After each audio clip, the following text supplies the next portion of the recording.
Salut à tous, on se retrouve aujourd'hui pour une nouvelle vidéo avec aujourd'hui un aspirateur robot de la marque Lefant LS1. Donc d'habitude c'est Jérôme qui s'en occupe, là je me suis dit je vais un peu le soulager parce qu'il y en a déjà deux chez lui, donc du coup voilà, donc j'ai utilisé pendant plusieurs semaines, dès que tu commences à avoir 2 semaines ça fait plusieurs, cet aspirateur robot, j'ai fait plusieurs lavages avec et j'ai comparé parce que j'ai deux aspirateurs robots, j'ai une maison sur étage et donc du coup j'ai un aspirateur robot en haut et en bas de la marque Roborock et Xiaomi, le premier, le vacuum cleaner de chez Xiaomi, et le Roborock S50, donc du coup je vais pouvoir les comparer. Donc là c'est un aspirateur robot qui coûte sur Amazon 299,99 € avec un coupon de 40 € et ils vont me donner normalement aussi un petit code en plus pour faire encore baisser le prix. Donc à voir ce que ça donne au final. Si on arrive à arriver à un petit 200 €, ça pourrait être plutôt intéressant. Donc on va s'intéresser maintenant au contenu de la boîte de suite. Donc très rapidement on y retrouvera de la lecture avec le français bien sûr. On y retrouvera la petite lavette qui va se clipser sous l'aspirateur robot. La base de rechargement avec la petite brosse de nettoyage là avec le cutter pour couper un peu de poussière, pour couper les poils qui sont mis dans la brosse. 4 petits patins antidérapants qui adhèrent bien puisque là généralement le problème c'est que les bases, voilà, quand l'aspirateur il passe, elles s'en vont avec l'aspirateur. Là ça va. Là, ça va. On y retrouvera 1, 2, 3, 4, 5 lavettes supplémentaires. Donc ça, c'est plutôt pas mal. Hop, avec 2 brosses de rechange. Bon, bien sûr, le câble alimentation. Et hop, ici, un petit filtre et un deuxième. Voilà. Pour tout ça, pour le petit filtre d'avance. Bien sûr, vous pouvez acheter les consommateurs directement sur la page, tout simplement sur la page officielle de Lefant sur Amazon. Au niveau de l'aspirateur, on va s'intéresser maintenant à l'aspirateur. On fera après les caractéristiques. Donc, ils se ressemblent tous. Hein. Voilà, on a un modèle à capteur LiDAR ou télémètre laser. Donc ici, il y a un télémètre qui tourne très rapidement et qui va cartographier la pièce en temps réel, ce qui permet d'anticiper les obstacles, faire une cartographie précise sur l'application pour pouvoir après bien nettoyer de partout. Et ça, c'est plutôt pas mal. C'est la meilleure technologie qui puisse exister. On a les aspirateurs dits aveugles qui vont taper dans les murs et qui vont cartographier en même temps, mais honnêtement, si vous devez acheter un aspirateur, c'est avec capteur LiDAR ou télémètre laser, c'est la même chose. Au-dessus, on aura encore le bouton Wi-Fi, une fois qu'il est connecté, il est en bleu. On a le bouton lancement rapide, on a le bouton bande anti-collision, et on a le bouton pour ramener à la base. Le capot ne s'ouvre pas, tout se fait par l'arrière. Donc là, on aura un bac 2 en 1, un bac eau et poussière. Donc le système est plutôt intéressant. Du coup, tu as les deux en même temps. T'as pas 2 bacs différents, ça c'est plutôt bien. On peut voir que il a bien fait son travail et qu'il est à 30% plein. Il reste encore de quoi faire. Donc au-dessus, tu mets l'eau. Dessous, tu as le bac à poussière. Bon, pour le nettoyer, tout simplement, tu l'ouvres. Je vais pas le faire maintenant, sinon je vais en foutre de partout. Et c'est pas ce que je veux. Donc sur le dessous de l'aspirateur, comme d'habitude, c'est très rapide. Donc déjà, on a les capteurs infrarouges qui sont tout le long ici. On a les 2 grosses roues crantées qui permettront d'aller sur des tapis assez correctement. J'ai pas rencontré de problème avec ça. La brosse latérale, donc elle s'enlève assez facilement comme ça, pour avoir accès directement pour nettoyer la brosse, tout simplement. Hop là. Les 2 petites brosses latérales aussi là, donc la brosse principale, excusez-moi, et les 2 petites brosses latérales. Donc il y a 2 petites brosses ici, en sachant que sur mon Roborock, il y en a une seule, donc, et sur le Xiaomi Vacom aussi, donc du coup, ils nettoient toujours du même côté. Là, ils en ont mis 2, donc que ce soit côté gauche, côté droit, le système de navigation est un peu différent. La roue directionnelle et les 2 capteurs de chargement, plus les capteurs de chute qui se trouvent sur le côté.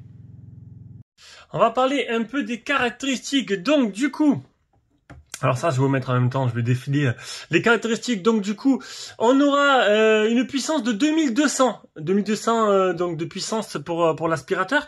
Alors comparé au Roborock S5 Max, c'est 2000, le 1000 et 1800 pour le Xiaomi Vacom. Donc on aura une puissance supplémentaire. Niveau de l'aspiration, c'est plutôt pas mal. Donc vous allez voir que après, bon, j'ai quelques réserves à faire sur l'aspirateur, mais au final, le résultat est plutôt bien. Voilà, est plutôt correct. On lui demande. Voilà, il fait ce qu'on lui demande. Aspirer une pièce donnée, un endroit donné. Donc moi, c'était l'étage du bas. Du coup, j'ai un petit comparatif. Je vous montrerai après l'application, comment elle fonctionne. Au niveau du bac, donc 500 excusez-moi, je me suis perdu. 500 le bac de poussière. Donc 420 pour le Roborock S5 Max, 420 aussi pour le Xiaomi Wacom. Ils partagent les deux mêmes bacs hein, parce qu'ils sont interchangeables sur les Xiaomi et le Roborock. Bon, c'est la même marque après. 3600 pour la batterie qui te permettra d'aller jusqu'à 1220 mètres carrés et 100 minutes. Donc ça c'est l'estimation faite par le Fant hein, sur la page Amazon. En comparatif, le Roborock a 5200 de batterie et le Xiaomi Wacom aussi a 5200 de batterie. Donc quand même, on a quand même une différence de batterie qui est assez énorme. Au niveau du poids, il fait 4,49 kg, 3,5 kg pour le Roborock et 3,8 kg pour le Xiaomi Wacom. Et le bac à eau, il est de 160 ml sur le Elephant, 290 ml sur le Roborock S5 Max, et il n'y a pas sur le Xiaomi Wacom. Malgré ça, donc du coup, honnêtement, bon, comme d'habitude, vous le savez, c'est un aspirateur. Voilà, il y a la fonction nettoyage avec la laveuse, mais voilà, vous le savez très bien que c'est plus énigmatique et anecdotique qu'autre chose. Plutôt anecdotique, énigmatique, parce qu'en fait, ben, tu peux mettre que de l'eau dedans. Tu peux essayer de mettre un peu de produit, mais c'est pas conseillé parce que ça va boucher à terme les buses. Du coup, il n'y a pas de friction. Donc c'est un robot qui aspire, qui peut laver en même temps. Il va juste, voilà, il y aura un peu de gouttelettes d'eau qui vont tomber. Tu pourras choisir le niveau, le débit sur l'application, petit à petit sur la petite éponge en fait, et que ça va faire une trace d'eau en fait. Ça va pas nettoyer, il n'y a pas de friction, ça va juste passer. Donc ce sera vraiment en surface et c'est tout. Et pour finir, bien sûr, le test, donc mon test d'autonomie, donc avec le Xiaomi Wacom et le Roborock S5 Max, j'étais à 19 mètres carrés, donc ma surface en bas fait 19 mètres carrés, et il mettait, donc le Wacom mettait 17 minutes, le Roborock mettait 18 minutes pour nettoyer, alors que le Elephant met 23 minutes. Alors ça s'explique tout simplement, excusez-moi, je reçois une notification. Donc ça va s'expliquer tout simplement parce que malgré que c'est bien noté qui peut enregistrer et numériser vos cartes et du coup après vous pouvez faire un nettoyage par zone hein, avec, ben je ne l'ai pas trouvé. Je ne l'ai pas trouvé. En fait, d'après moi, mon expérience, c'est que il va à chaque fois repartir à zéro, renumériser la carte et du coup il va perdre du temps. Il va rester bloqué au même endroit, hein, vous avez pu voir. En même temps je mettrai des petites superpositions de vidéos histoire de faire passer un peu mieux la pilule de cette vidéo là pour qu'elle soit pas trop monotone. Et donc du coup c'est un peu dommage là-dessus. Donc ça veut dire qu'en fait il repart à zéro, il recartographie la carte à chaque fois alors qu'il pourrait tout simplement repartir puisqu'il connaîtrait la carte. Et ben non, il le fait pas et je n'ai pas trouvé le nettoyage par zone. Pourtant c'est bien stipulé sur les vidéos sur la page de Amazon de l'aspirateur. Mais du coup, on va passer directement sur l'application, histoire que je vous montre un peu comment ça marche. Donc, on se retrouve sur l'application Elephant. Donc, j'ai ajouté mon aspirateur. Donc là, on retrouve le nom d'aspirateur. Bon, je l'ai appelé Seb. Bon, c'est comme ça, il est connecté, il reste 67% de batterie. Là, on a la dernière fois qu'il a été lancé. Alors, l'application, le petit bémol, c'est qu'elle n'est pas en français. Elle est qu'en anglais. Ça, c'est un peu dommage. Voilà. On va peut-être bloquer, hop, la luminosité, histoire de ne pas être embêté. Voilà. Donc, c'est un peu dommage. Ici, tu peux lancer le nettoyage. C'est tout. Ici, tu as les messages. Voilà, quand tu reçois des messages. On a ici, tac. Alors, bien sûr, il faudrait que je me connecte au réseau pour l'avoir.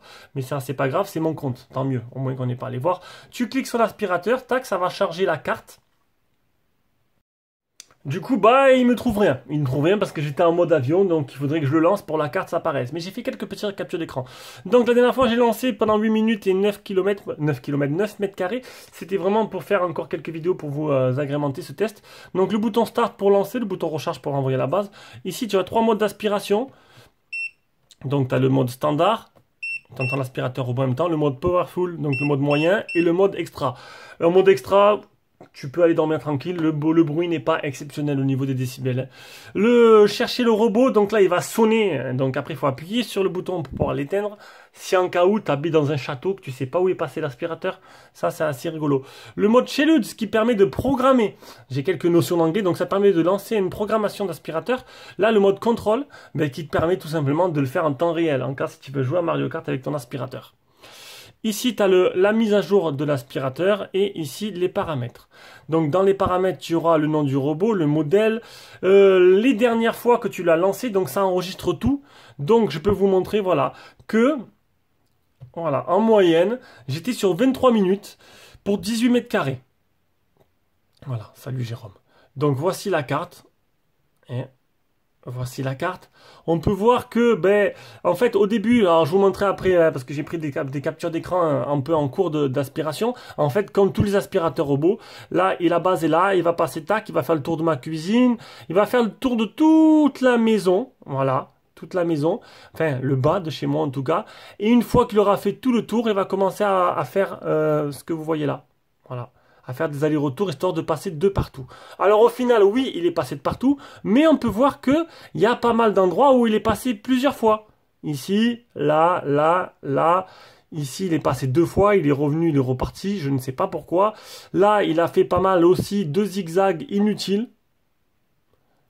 Comme ici, où il y est allé plusieurs fois. J'ai pas compris. Donc, je pense qu'il y a peut-être besoin d'une petite mise à jour. Je pense que la navigation n'est pas encore parfaite. Alors, au final, on a quand même un résultat, oui, qui est bien. Il est bon le résultat, puisque on peut voir qu'il est passé de partout chez moi. Mais c'est vrai que il a perdu du temps et du coup, il a perdu des minutes de la puissance. Et heureusement que j'ai un appartement qui n'est pas hyper grand. Donc j'ai chargé une autre carte où je l'avais arrêté. Là on peut voir que là c'était plutôt bien, il était parti de la base. Il avait fait le tour de la maison et après il était revenu, il avait choisi de faire, voilà, de nettoyer dans ce sens-là en fait. Donc un peu le truc logique, sauf que comme vous pouvez voir, donc là c'est ma table de salle à manger. Par contre là c'est l'escalier, donc il n'est pas allé là et il n'est pas allé jusqu'à la porte d'entrée. Du coup c'est pour ça qu'après il va y revenir et il va du coup faire des allers-retours inutiles. Et il est resté bloqué plusieurs fois sous ce petit bahut là, à taper dans les murs. C'est un peu dommage parce que là on peut voir qu'il y a bien les pieds qui ont été notifiés. Au lieu de savoir qu'il y a les pieds et le contourner, il a tapé dedans plusieurs fois et il est resté bloqué. Et ça, ben bloqué. On va dire qu'il a fait plusieurs allers-retours dessous en restant bloqué et on aurait pu l'éviter. Pour finir avec l'application, donc là on peut ajuster la quantité d'eau qui est donnée tout simplement, qui tombe dans la petite serpillière petit à petit. Voilà.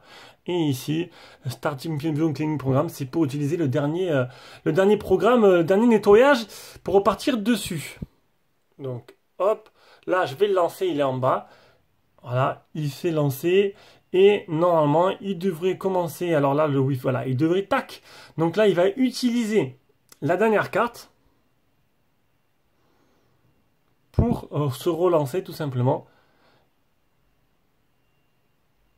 On peut le voir qu'il bouge en temps réel, le temps qu'il se positionne, qu'il retrouve sa position et du coup il va repartir directement à...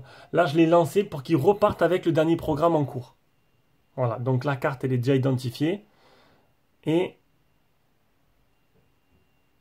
voilà, il a réussi à retrouver là où il s'était arrêté et ça c'est plutôt pas mal, donc ça c'est plutôt bien. Par contre niveau de pouvoir... nettoyer par zone, ben non, je n'ai pas trouvé l'option en fait. Je n'ai pas trouvé l'option. Voilà, donc là on peut voir qu'il reprend bien. Donc j'avais fait commencer un nettoyage, je l'avais arrêté et du coup j'ai cliqué sur l'option pour reprendre où il s'était trouvé. Donc je l'ai posé là, il a retrouvé sa place, il a retrouvé là où il avait arrêté et il reprend là où il était. Donc ça c'est plutôt pas mal, en cas où si vous l'arrêtez en cours de chemin. Voilà. Voilà, donc cette vidéo est terminée. C'était petite présentation, retour d'expérience sur les fentes LS1.